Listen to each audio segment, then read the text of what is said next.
السلام علیکم ورحمۃ اللہ وبرکاتہ نحمده ونصلی علی رسولہ الکریم اما بعد۔ آج کا سبق سن لیجئے۔ آج کے سبق کی سرخی ہے حضور صلی اللہ علیہ وسلم کی سیرت، پارٹ نمبر 162۔ اب حضور صلی اللہ علیہ وسلم صدیق اکبر تو نکل گئے، حضرت سودا، حضرت فاطمہ، عائشہ، سلمہ، اسما، ام رومان یہ ٹینشن میں، ان کو اطمینان دلوایا۔ صبح جب ہوئی تو حضور صلی اللہ علیہ وسلم کے انتظار میں تھے مشرکین مکہ، وہ نکلیں گے، قتل کریں گے۔ باہر لائن لگی تھی، 15-20 آدمی تھے، کتابوں میں لکھا ہے 15-20 آدمی دروازے کے پاس، نکلتے ہی قتل کرو بس۔ اب جب دروازہ کھلا انہوں نے تلواریں تانی، لیکن دیکھا تو حضرت علی تھے۔ ارے محمد کہاں ہے؟ تو حضرت علی نے کہا بھی میں اس گھر میں تو میں سویا ہوں۔ اب وہاں چونکہ حضور صلی اللہ علیہ وسلم کا گھر تھا، 1-2 کمرے تھے، حضرت فاطمہ اور اسی طریقے سے یہ حضرت سودا، ان کو ٹینشن ہوا کہ کہیں حضرت علی کو قتل نہ کریں، تو پوچھا کہ بھئی تم یہاں کیسے؟ بولے بھی میں یہاں ہوں، اب میں جو ہے اپنے دیکھتا ہوں، میرے پاس قریش کی امانتیں ہیں۔ یہ قریش، حالانکہ یہ قریش حضور صلی اللہ علیہ وسلم کو جانتے تھے کہ اللہ کے نبی ہیں، اور اسی وجہ سے حضور کے پاس یہ امانتیں بھی رکھواتے تھے، یہ اسی وجہ سے رکھواتے تھے امانتیں کہ یہ امین آدمی ہے۔ تو حضرت علی رضی اللہ تعالیٰ عنہ نے ایک جملہ کہا کہ ابھی میں تو جو ہے اس گھر میں تو میں ہوں، کہ حضور کہاں ہے؟ حضرت علی نے گول مول جواب دیا، مجھے پتا نہیں، میں تو اس گھر میں ہوں۔ اب مشرکین مکہ نے ایک دم حرکت شروع کی اور اعلان کیا کہ بھئی ایکم یقتل محمد، کہ جاؤ جلدی سے ڈھونڈو، اپنے گھوڑے دوڑاؤ۔ پورے مکہ میں اعلان کیا، حرم میں جا کر گھوڑے دوڑاؤ، محمد نکل گئے ہیں، ابوبکر بھی نکل گئے ہیں، گھوڑے دوڑاؤ اور ان کو قتل کرو۔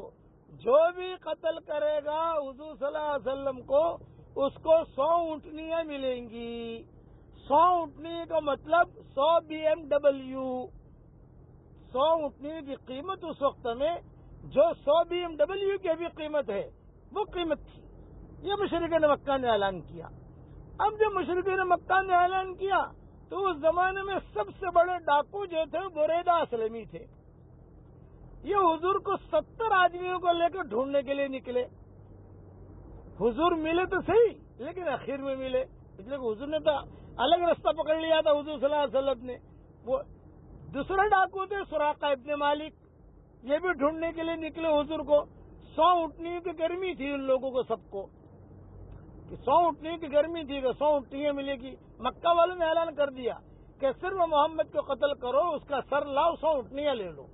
بعض کتابوں میں لکھا ہے کہ انہوں نے آج کل جہاں حتیب ہے وہاں پر 100 اونٹنیاں کھڑی کر دی، اور کھڑے کرنے کے بعد یہ اعلان کیا کہ یہ 100 اونٹنیاں ہیں، ان میں کچھ اونٹنیاں حمل والی بھی ہیں۔ حمل والی اونٹنی کی قیمت زیادہ ہوتی ہے، کیوں کہ اونٹنی بھی ملے گی، اس کا بچہ بھی ملے گا۔ یہ کہ دیکھو یہ اونٹنیاں ہیں، اتنے میں یہ کچھ حمل والی ہیں، کچھ بغیر حمل کی ہیں، تو ذرا اور گرمی چڑھی مشرکین مکہ کو۔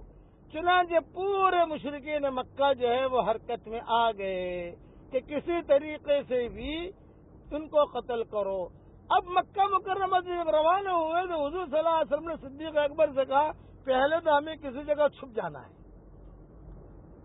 اور حضرت اسما کو کہا، صدیق اکبر نے ذمہ داری دے دی حضرت اسما کو، یہ کہا کہ ہم فلاں غار میں رہیں گے، کچھ تم وہاں ہمارے لیے دودھ لے کے آ جانا، تم ہمارے لیے کچھ کھانا لے کے آ جانا، تم ہمارے یہاں ہمارے لیے کچھ جو بھی کھجور وغیرہ لے کے آنا۔ یا اب حضرت اسما لے کے جاتی تھی تو مشرکین مکہ کو شک پڑتا تھا کہ یار یہ لڑکی کہاں جاتی ہے۔ تو پھر صدیق اکبر نے کہا کہ کام کرو، کل دودھ وغیرہ لے کے مت آنا، کل بکریاں چرانے کے بہانے آ جانا، بکریاں چرانے کے بہانے آنا ہمارے پاس، تو ہم دودھ خود دو لیں گے۔ یہ صدیق اکبر نے کہا ان کو، حضرت اسما کو۔ چنانچہ حضرت اسما جو ہے بہت اطمینان سے جاتی اور چپکے سے جو ہے دودھ بھی دے دیتی، کھانا بھی دے دیتی۔ جب جاتی تو حضرت سودا وغیرہ پوچھتی، جب واپس آتی تو پوچھتی کہ بھئی کیا حال ہے، کہاں ہے گھر، کیا کوئی تکلیف تو نہیں ہے، وغیرہ وغیرہ۔ یہ معاملہ چلتا رہا۔ وہ جو کافر لڑکا تھا، مشرک تھا، تو مشرک لیکن مشرکین مکہ کو بھنک پڑ گئی کہ یار اس کو بھی انہوں نے پٹایا ہے، یہ لے کے جانے والا ہے ان کو، تو اس کو پکڑا، اس کو پکڑ کر مارنا شروع کیا، بھی تیرے ساتھ کوئی معاملہ ہوا ہے ان کا؟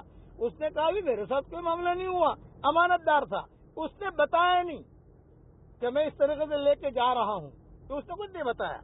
اب کتابوں میں لکھا ہے کہ حضور صلی اللہ علیہ وسلم نے ایک جگہ غار کے اندر اس لیے پناہ میں رہے کہ تھوڑا 1-2 دن مکہ کا ماحول دیکھیں، یہ لوگ ہوا کریں گے، دیکھیں گے کہ کہاں ہے کہاں نہیں، تھک تھکا کر واپس آئیں گے، پھر ہمارا سفر ہم شروع کریں گے۔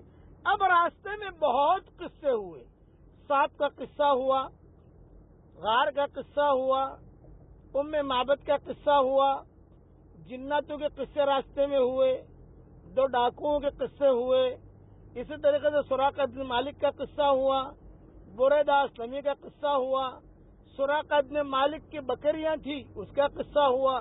یہ لمبی تفصیل ہے، انشاءاللہ بعد میں اسے بیان